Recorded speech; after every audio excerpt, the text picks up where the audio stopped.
They used to say it's as American as mom and apple pie. Can't say that anymore. Both are banned. We first noticed this a few weeks ago when maybe the single dumbest member of Congress, a member from St. Louis called Cori Bush, used the term birthing people rather than mothers. That sounded like something out of a dystopian science fiction novel. But now, in just a few weeks, it's gone mainstream. Now the term birthing people has the endorsement of the White House. At a hearing yesterday, the deputy director of Joe Biden's budget office explained that you really have to be a bigot to use the term woman.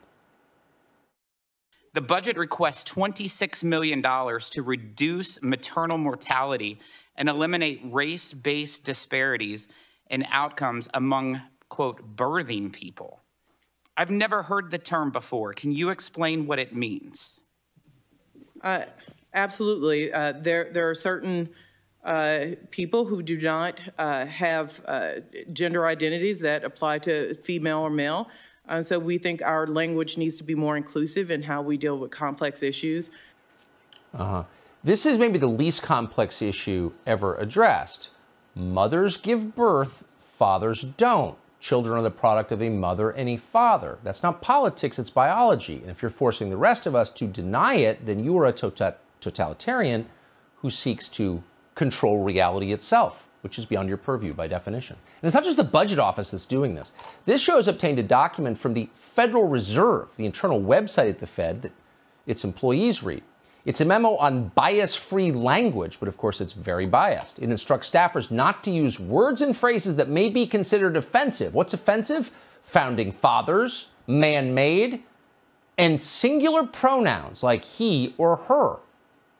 Now, the Fed is controlling monetary policy. It's also totally destroying the economy, in case you haven't noticed. But right or wrong, it's supposed to be apolitical. Why are they trying to control our language? Because they want to control our minds. But the Fed? Victor Davis Hanson, one of the few people we know smart enough to see what this really means. He's a senior fellow at the Hoover Institution, and we're honored to have him tonight. Professor, thanks so much for coming on. What should we take from this? Thank you. Well, you know, I think it's characteristic of all bureaucracies that when they can't solve an existential problem, they always go to the triviality as if they've done something. Right. Because look at the Federal Reserve. You know, we may have 6 to 7% inflation right now per annum, and when we have 2.8 mortgage rates, that's a gap. And what are they doing? They're looking at pronouns. And the same thing is true with the OMB. We have a $30 trillion deficit, debt and a $1 trillion annual deficit. They don't have a clue how to handle that, but they do want to focus on these trivia. And you know, it's also characteristic, I think, Tucker, of the left. They always want to be a cultural revolutionary.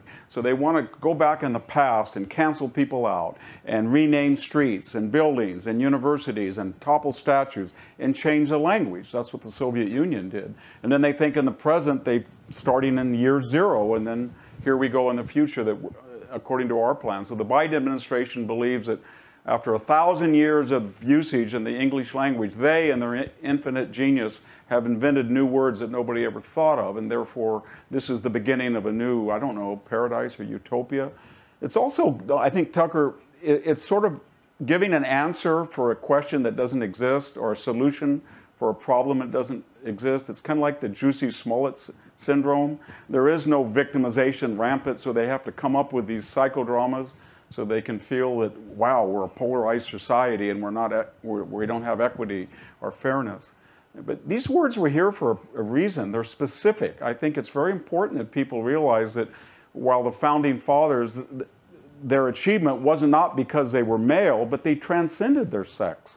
They weren't just chauvinist or racist. They created ideas out of the Enlightenment that meant that you would have the women's suffrage or you would have civil rights, because that was the logic of all men are created equal. And they didn't have to do that. There's nothing in the Constitution that mentions race or gender.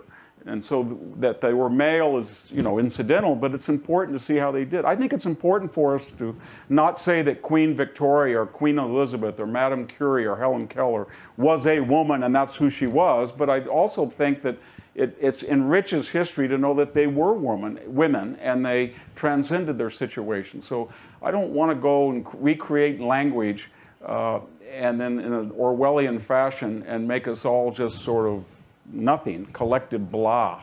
And that's what they're trying to do. And is there really a problem? Do we have a lot of transgendered people pouring into hospitals that are pregnant and saying, you know what, I'm going to have a medical crisis if you get the wrong pronoun. Pronouns are helpful. They enrich the language. They distinguish reality. That's what language is for. Quickly, do you find it interesting that they are so offended by fertility and nature and the idea that people reproduce and that's okay? That men and women come together and create new life. Like the whole thing is repulsive to them. Why is that? Well, I think it's because it started with the feminist movement that they felt that impaired a woman's future. But I think it also reflects reality, Tucker, that the age when people are getting married, having children, buying a home, buying a house has gone from mid-20s to mid-30s. And our crisis right now is that we're not reproducing ourselves. We're about 1.8 rather than 2.1 or 2. And we're suffering from what? Prolonged adolescence. These children, they have adult bodies, but they have the minds of children. They don't want to grow up. AOC is a good example of a person who's suffering from prolonged adolescence. And she said she doesn't want to have children because of climate change. So it's a phenomenon. I don't know if it's because of $1.7 trillion in student debt or the economy, but they just don't want to take off their training wheels and go out and experience life and its adventures and dangers. Yeah, it's sad. Even sad for Sandy Cortez, kind of missing the best part, the fun part, I think. It is. Victor Davis Hanson, appreciate your coming on tonight. Thank you. Thank you.